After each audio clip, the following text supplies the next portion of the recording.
साहित्य नरेशन। सुनिए प्रेमचंद की कहानी चोरी। हाय बचपन, तेरी याद नहीं भूलती। वो कच्चा टूटा घर, वो पुआल का बिछौना, वो नंगे बदन नंगे पांव खेतों में घूमना, आम के पेड़ों पर चढ़ना, सारी बातें आंखों के सामने फिर रही हैं। चमरौधे जूते पहनकर उस वक्त कितनी खुशी होती थी, अब फ्लेक्स के बूटों से भी नहीं होती। गरम पनुए रस में जो मजा था वो अब गुलाब के शरबत में भी नहीं। चबेने और कच्चे बेरों में जो रस था वो अब अंगूर और खीर मोहन में भी नहीं मिलता। मैं अपने चचेरे भाई हलदर के साथ दूसरे गांव में एक मौलवी साहब के यहाँ पढ़ने जाया करता था। मेरी उम्र 8 साल थी। हलदर अब स्वर्ग में निवास कर रहे हैं, मुझसे 2 साल जेठ थे। हम दोनों प्रातःकाल बासी रोटियां खा दोपहर के लिए मटर और जौ का चबेना लेकर चल देते थे। फिर तो सारा दिन अपना था। मौलवी साहब के यहाँ कोई हाजिरी का रजिस्टर तो था नहीं और न गैर हाजिरी का जुर्माना ही देना पड़ता था। फिर डर किस बात का। कभी तो थाने के सामने खड़े सिपाहियों की कवायद देखते, कभी किसी भालू या बंदर नचाने वाले मदारी के पीछे पीछे घूमने में दिन काट देते, कभी रेलवे स्टेशन की ओर निकल जाते और गाड़ियों की बहार देखते। गाड़ियों के समय का जितना ज्ञान हमको था उतना शायद टाइम टेबल को भी न था। रास्ते में शहर के एक महाजन ने एक बाग लगवाना शुरू किया था। वहां एक कुआं खुद रहा था, वो भी हमारे लिए एक दिलचस्प तमाशा था।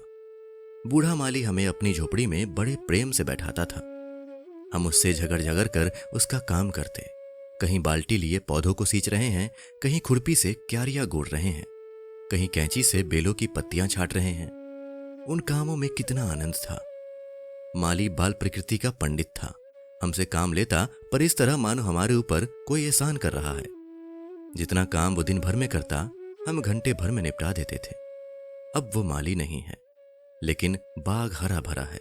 उसके पास से होकर गुजरता हूं तो जी चाहता है उन पेड़ों के गले मिलकर रोऊं और कहूं, प्यारे तुम मुझे भूल गए लेकिन मैं तुम्हें नहीं भूला। मेरे हृदय में तुम्हारी याद अभी तक हरी है, उतनी ही हरी जितनी तुम्हारे पत्ते। निस्वार्थ प्रेम के तुम जीते जागते स्वरूप हो। कभी कभी हम हफ्तों गैर हाजिर रहते, पर मौलवी साहब से ऐसा बहाना कर देते कि उनकी बढ़ी हुई त्योरियां उतर जाती। उतनी कल्पना शक्ति आज होती तो ऐसा उपन्यास लिख मारता कि लोग चकित रह जाते। अब तो ये हाल है कि बहुत सिर खपाने के बाद कोई कहानी सूझती है। खैर, हमारे मौलवी साहब दर्जी थे। मौलवीगिरी केवल शौक से करते थे। हम दोनों भाई अपने गांव के कुर्मी कुम्हारों से उनकी खूब बड़ाई करते थे। यूं कहिए कि हम मौलवी साहब के सफरी एजेंट थे। हमारे उद्योग से जब मौलवी साहब को कुछ काम मिल जाता तो हम फूले न समाते। जिस दिन कोई अच्छा बहाना न सूझता, मौलवी साहब के लिए कोई न कोई सौगात ले जाते। कभी सेर आधा सेर फलियां तोड़ ली, तो कभी 10-5 ऊख, कभी जौ या गेहूं की हरी हरी बालें ले ली। उन सौगातों को देखते ही मौलवी साहब का क्रोध शांत हो जाता। जब इन चीजों की फसल न होती तो हम सजा से बचने का कोई और ही उपाय सोचते। मौलवी साहब को चिड़ियों का शौक था। मकतब में श्याम, बुलबुल, दहियल और चंडूलों के पिंजरे लटके रहते थे। हमें सबक याद हो या ना हो, पर चिड़ियों को याद हो जाते थे। हमारे साथ ही वे पढ़ा करती थीं। इन चिड़ियों के लिए बेसन पीसने में हम लोग खूब उत्साह दिखाते थे। मौलवी साहब सब लड़कों को पतिंगे पकड़ कर लाने की ताकीद करते रहते थे। इन चिड़ियों को पतिंगों से विशेष रुचि थी। कभी कभी हमारी बला पतिंगों ही के सर चली जाती थी। उनका बलिदान करके हम मौलवी साहब के रौद्र रूप को प्रसन्न कर लिया करते थे।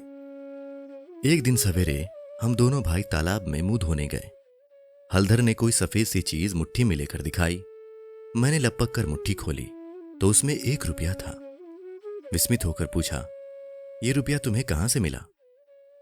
हलधर, अम्मा ने ताक पर रखा था, चारपाई खड़ी करके निकाल लाया। घर में कोई संदूक या अलमारी तो थी नहीं। रुपए पैसे एक ऊंचे ताक पर रख दिए जाते थे। एक दिन पहले चचा जी ने सन बेचा था, उसी के रुपए जमींदार को देने के लिए रखे हुए थे। हलधर को न जाने क्यों कर पता लग गया। जब घर के सब लोग काम धंधों में लग गए तो अपनी चारपाई खड़ी की और उस पर चढ़कर 1 रुपया निकाल लिया। उस वक्त तक हमने कभी रुपया छुआ तक नहीं था। वो रुपया देखकर आनंद और भय की जो तरंगे दिल में उठी थी वो अभी तक याद है। हमारे लिए रुपया एक अलभ्य वस्तु थी। मौलवी साहब को हमारे यहां से सिर्फ 12 आने मिला करते थे। महीने के अंत में चाचा जी खुद जाकर पैसे दे आते थे। भला कौन हमारे गर्व का अनुमान कर सकता है, लेकिन मार का भय आनंद में विघन डाल रहा था। रुपए अनगिनती तो थे नहीं, चोरी खुल जाना मानी हुई बात थी। चाचा जी के क्रोध का भी मुझे तो नहीं, हलधर को प्रत्यक्ष अनुभव हो चुका था। यौन से ज्यादा सीधा साधा आदमी दुनिया में न था। चाचा ने उनकी रक्षा का भार सिर पर न रख लिया होता तो कोई बनिया उन्हें बाजार में बेच सकता था, पर जब क्रोध आ जाता तो फिर उन्हें कुछ न सूझता। और तो और चाची भी उनके क्रोध का सामना करते डरती थी। हम दोनों ने कई मिनट तक इन्हीं बातों पर विचार किया और आखिर यही निश्चय हुआ कि आई हुई लक्ष्मी को न जाने देना चाहिए। एक तो हमारे ऊपर संदेह होगा ही नहीं, अगर हुआ भी तो हम साफ इनकार कर जाएंगे, कहेंगे हम रुपया लेकर क्या करते। थोड़ा सोच विचार करते तो ये निश्चय पलट जाता और वो विभत्स लीला न होती जो आगे चलकर हुई, पर उस समय हम में शांति से विचार करने की क्षमता ही न थी। मुंह हाथ धोकर हम दोनों घर आए और डरते डरते अंदर कदम रखा। अगर कहीं इस वक्त तलाशी की नौबत आई तो फिर भगवान ही मालिक है, लेकिन सब लोग अपना अपना काम कर रहे थे। कोई हमसे न बोला, हमने नाश्ता भी न किया, चबेना भी न लिया, किताब बगल में दबाई और मदरसे का रास्ता लिया। बरसात के दिन थे, आकाश पर बादल छाए हुए थे। हम दोनों खुश खुश मकतब चले जा रहे थे। आज काउंसिल की मिनिस्ट्री पाकर भी शायद उतना आनंद न होता। हजारों मंसूबे बांधते थे, हजारों हवाई किले बनाते थे। ये अवसर बड़े भाग्य से मिला था। जीवन में फिर शायद ही वो अवसर मिले, इसलिए रुपए को इस तरह खर्च करना चाहते थे कि ज्यादा से ज्यादा दिनों तक चल सके।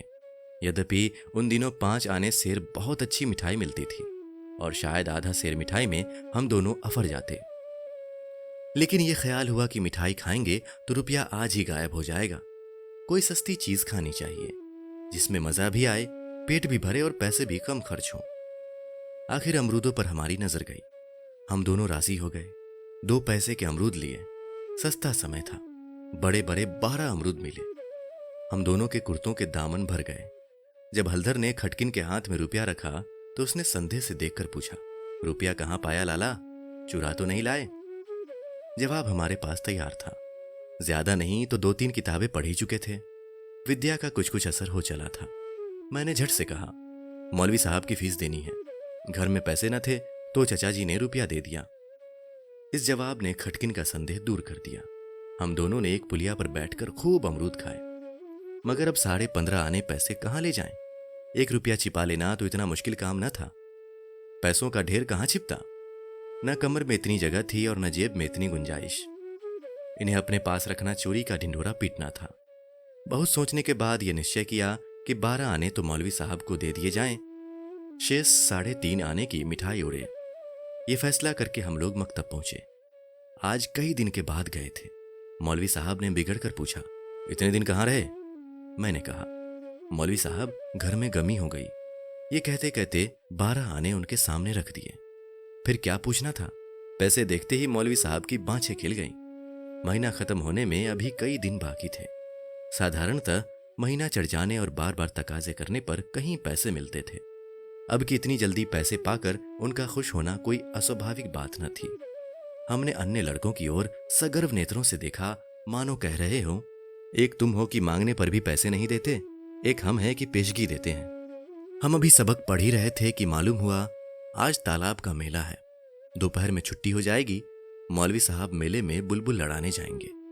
ये खबर सुनते ही हमारी खुशी का ठिकाना न रहा। 12 आने तो बैंक में जमा ही कर चुके थे। 3.5 आने में मेला देखने की ठहरी।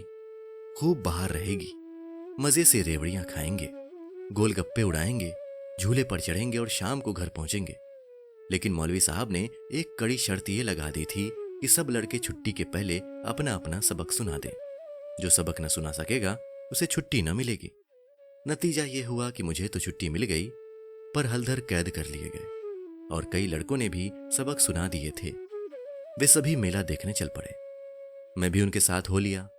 पैसे मेरे ही पास थे, इसलिए मैंने हलधर को साथ लेने का इंतजार न किया। तय हो गया था कि वो छुट्टी पाते ही मेले में आ जाएं और दोनों साथ साथ मेला देखें। मैंने वचन दिया था कि जब तक वो ना आएंगे 1 पैसा भी खर्च न करूंगा। लेकिन क्या मालूम था कि दुर्भाग्य कुछ और ही लीला रच रहा है। मुझे मेला पहुंचे 1 घंटे से ज्यादा गुजर गया, पर हलधर का कहीं पता नहीं। क्या अभी तक मौलवी साहब ने छुट्टी नहीं दी? या रास्ता भूल गए? आंखें फाड़ फाड़ कर सड़क की ओर देखता रहा। अकेले मेला देखने में भी जी न लगता था। यह संशय भी हो रहा था कि कहीं चोरी खुल तो नहीं गई और चाचा जी हलधर को पकड़कर घर तो नहीं ले गए। आखिर जब शाम हो गई तो मैंने कुछ रेवड़ियां खाई और हलधर के हिस्से के पैसे जेब में रखकर धीरे धीरे घर चला। रास्ते में ख्याल आया, मकतब होता चलूं, शायद हलधर अभी वहीं हो। मगर वहां सन्नाटा था। हाँ, एक लड़का खेलता हुआ मिला। उसने मुझे देखते ही जोर से कहकहा मारकर बोला, बच्चा घर जाओ तो कैसी मार पड़ती है। तुम्हारे चचा आए थे, हलधर को मारते मारते ले गए हैं। अजी ऐसा तान कर घूंसा मारा कि मियाँ हलधर मुंह के बल गिर पड़े। यहां से घसीटते ले गए हैं। तुमने मौलवी साहब की तनख्वाह दे दी थी, वो भी ले ली। अभी कोई बहाना सोच लो, नहीं तो बेभाव की पड़ेगी। मेरी सिट्टी पिट्टी भूल गई। बदन का लहू सूख गया। वही हुआ जिसका मुझे शक हो रहा था। पैर मन मन भर के हो गए। घर की ओर एक एक कदम चलना मुश्किल हो गया। देवी देवताओं के जितने नाम याद थे सभी की मानता मानी। किसी को लड्डू, किसी को पेड़े, किसी को बताशे। गांव के पास पहुंचा तो गांव के डी का सुमिरन किया, क्योंकि अपने हलके में डी ही की इच्छा सर्वप्रधान होती है। ये सब कुछ किया, लेकिन ज्यों ज्यों घर निकट आता दिल की धड़कन बढ़ती जाती थी। घटाएं उमड़ी आती थी। मालूम होता था आसमान फटकर गिरा ही चाहता है। देखता था लोग अपने अपने काम छोड़ छोड़ भागे जा रहे हैं। गोड़ू भी पूंछ उठाए घर की ओर उछलते कूदते चले जाते थे। चिड़ियां अपने घोंसले की ओर उड़ी चली आती थीं, लेकिन मैं उसी मंद गति से चला जाता था, मानो पैरों में शक्ति नहीं। जी चाहता था जोर का बुखार चढ़ाए या कहीं चोट लग जाए, लेकिन कहने से धोबी गधे पर नहीं चढ़ता, बुलाने से मौत नहीं आती। बीमारी का तो कहना ही क्या। कुछ न हुआ और धीरे धीरे चलने पर भी घर सामने आ ही गया। अब क्या हो। हमारे द्वार पर इमली का एक घना वृक्ष था। मैं उसी के आड़ में छिप गया कि जरा और अंधेरा हो जाए तो चुपके से घुस जाऊं और अम्मा के कमरे में चारपाई के नीचे जा बैठूं। जब सब लोग सो जाएंगे तो अम्मा से सारी कथा कह सुनाऊंगा। अम्मा कभी नहीं मारती। जरा उनके सामने झूठ मूठ रोऊंगा तो वो और भी पिघल जाएंगी। रात कट जाने पर फिर कौन पूछता है। सुबह तक सबका गुस्सा ठंडा हो जाएगा। अगर ये मंसूबे पूरे हो जाते तो इसमें संदेह नहीं कि मैं बेदाग बच जाता, लेकिन वहां तो विधाता को कुछ और ही मंजूर था। मुझे एक लड़के ने देख लिया और मेरे नाम की रट लगाते हुए सीधे मेरे घर में भागा। अब मेरे लिए कोई आशा न रही। लाचार घर में दाखिल हुआ तो सहसा मुंह से एक चीख निकल गई, जैसे मार खाया हुआ कुत्ता किसी को अपनी ओर आता देखकर भय से चिल्लाने लगता है। भरोठे में पिताजी बैठे थे। पिताजी का स्वास्थ्य इन दिनों कुछ खराब हो गया था। छुट्टी लेकर घर आए हुए थे। ये तो नहीं कह सकता कि उन्हें शिकायत क्या थी, पर वो मूंग की दाल खाते थे और संध्या समय शीशे के गिलास में एक बोतल में से कुछ उंडेल उडेल कर पीते थे। शायद वो किसी तजुर्बेकार हकीम की बताई हुई दवा थी। दवाएं सब बासने वाली और कड़वी होती हैं। ये दवा भी बुरी ही थी, पर पिताजी न जाने क्यों इस दवा को खूब मजा ले लेकर पीते थे। हम जो दवा पीते हैं तो आंखें बंद करके एक ही घूंट में गटक जाते हैं, पर शायद इस दवा का असर धीरे धीरे पीने में ही होता हो। पिताजी के पास गांव के 2-3 और कभी कभी 4-5 और रोगी भी जमा हो जाते और घंटों दवा पीते रहते थे। मुश्किल से खाना खाने उठते थे। इस समय भी वो दवा ही पी रहे थे। रोगियों की मंडली जमा थी। मुझे देखते ही पिताजी ने लाल लाल आंखें करके पूछा, कहां थे अब तक? मैंने दबी जबान से कहा, कहीं तो नहीं। अब चोरी की आदत सीख रहा है? बोल, तूने रुपया चुराया कि नहीं? मेरी जबान बंद हो गई। सामने नंगी तलवार नाच रही थी। शब्द भी निकालते हुए डरता था। पिताजी ने जोर से डांट कर पूछा, बोलता क्यों नहीं? तूने रुपया चुराया है कि नहीं? मैंने जान पर खेलकर कहा। मैंने कहा। मुंह से पूरी बात भी न निकलने पाई थी कि पिताजी विकराल रूप धारण किए दांत पीसते झपट कर उठे और हाथ उठाए मेरी ओर चले। मैं जोर से चिल्लाकर रोने लगा। ऐसा चिल्लाया कि पिताजी भी सहम गए। उनका हाथ उठा ही रह गया।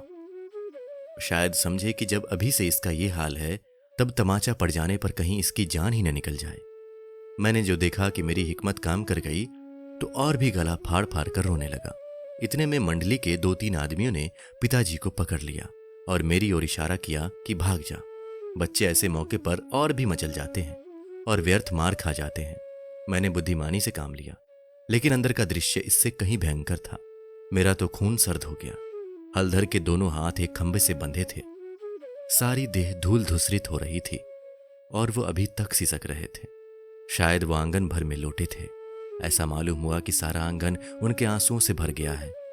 चाची हलधर को डांट रही थी और अम्मा बैठी मसाला पीस रही थी। सबसे पहले मुझ पर चाची की निगाह पड़ी। बोली, लो वो भी आ गया। क्यों रे, रुपया तूने चुराया था कि इसने?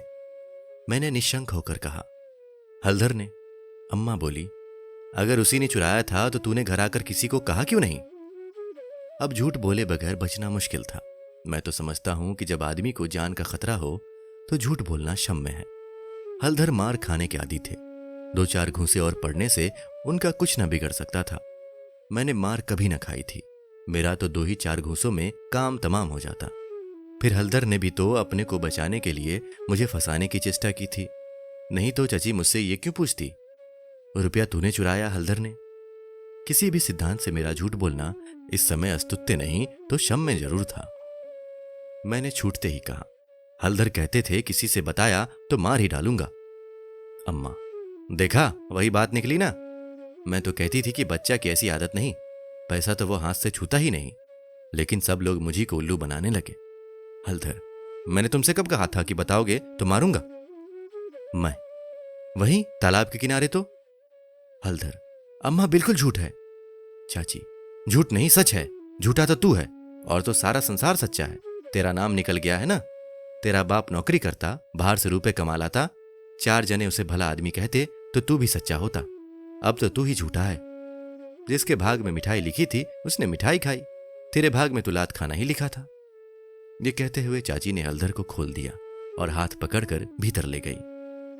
मेरे विषय में इसने पूर्ण आलोचना करके अम्मा ने पासा पलट दिया था, नहीं तो अभी बेचारे पर न जाने कितनी मार पड़ती। मैंने अम्मा के पास बैठकर अपनी निर्दोषिता का राग खूब अलापा। मेरी सरल हृदय माता मुझे सत्य का अवतार समझती थी। उन्हें पूरा विश्वास हो गया कि सारा अपराध हलधर का है। एक क्षण बाद मैं गुड़ चबेना लिए कोठरी से बाहर निकला। हलधर भी उसी वक्त चिवड़ा खाते हुए बाहर निकले। हम दोनों साथ साथ बाहर आए और अपनी अपनी बीती सुनाने लगे।